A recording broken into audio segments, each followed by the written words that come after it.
अनंत हम ही है जिसे 14 इस विषय में कुछ भी संदेह न करो। हे सर्वव्यापी भगवान अनंत वर्ष का महापुरुषता विधि कहिए।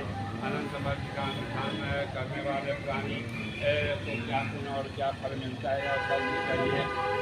यह अनंत वर्ष किसने किया और किसने प्रकाशित किया सब विचार पूर्वक हमसे कहिए। युधिष्ठिर ने ऐसा वचन सुनकर भगवान श्री कृष्ण बोले, सतयुग में सुमंत नाम का एक ब्राह्मण था। उसने वशिष्ठ गोत्र में उत्पन्न हुए सुदर्शन नाम के भृगु जी की कन्या के हे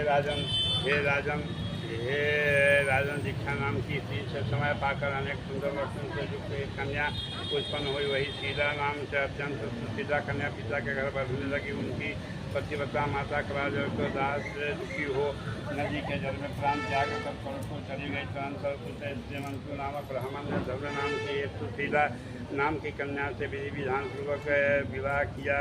वह इसी नाम के ही सदृश स्वभाव कलकत्ता वचन बोलने वाली और बड़ी प्रचंड थी।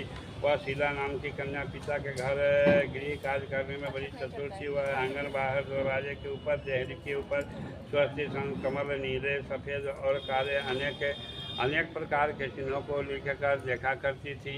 इसके तरफ इसी तरह बहुत दिन बीतने पर कौमारावस्था में रात वह शीला पिता के घर में बड़ी मंगल देने वाली हुई। उनको देखकर पिता सोचने लगा कि हम यह कन्या पृथ्वी में किस गुणवान वर को दे। ऐसा विचार कर वे दुखी हुए। उसी समय उत्तम वेद जानने वाले कौंडिन्य नाम के मुनि कन्या के लिए आए। मुनि बोले कि हम तुम्हारी गुणयुक्ता कन्या से मैं विवाह करना चाहता हूँ। ऐसा सुनकर पिता ने शुभ दिन में ब्राह्मणों को इंद्र तुल्य कौंडिन्य मुनि की अपनी कन्या दे दी। कि श्री कृष्ण जी ने कहा, हे धर्मराज सुमंतु, वेद विधि से उनका विवाह कर दिया। उसी समय वहाँ पर स्त्रियाँ गीत गाने लगी और ब्राह्मण लोग मंगलाचार करने लगे। बंदी जय जय घोष करने। इसी प्रकार विवाह कर सुमंतु ब्राह्मण अपने कलकत्ता स्त्री से बोला, समाज के संतोष के लिए आदि दहेज में देना चाहिए। ऐसा सुनकर वह